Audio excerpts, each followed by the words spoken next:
আসসালামু আলাইকুম। কেমন আছেন সবাই? আজ নিয়ে এসেছি একটি অন্যরকম আচার।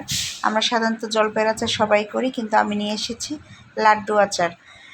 প্রথমে তেল গরম করতে দিয়ে সামান্য একটু রসুন দিয়ে দিলাম। রসুনটা যখন আমার ভাজা হয়ে যাবে, সামান্য একটু পাঁচফোড়ন দিয়ে দিব, খুবই কম। যখন গরম হয়ে যাবে আমি দিয়ে দিলাম আমার জলপাইগুলি, তারপরে সামান্য লবণ, স্বাদ মতো, চিনিটা যার যার পরিমাণ মতো এবং পরিমাণ অনুযায়ী চিনি দিব, এবং চিনিটা একটু এখানে বেশিই লাগে, কারণ লাড্ডু আচার এর জন্য চিনিটা বেশি দিতে হয়। আমি নাড়তে নাড়তে চিনির পানি উঠে যাবে এবং অনবরত নাড়তে হবে যাতে নিচে না লেগে যায়। তারপরে শুকনো মরিচ এবং পাঁচফোড়ন গুঁড়ো করে দিয়ে দিলাম।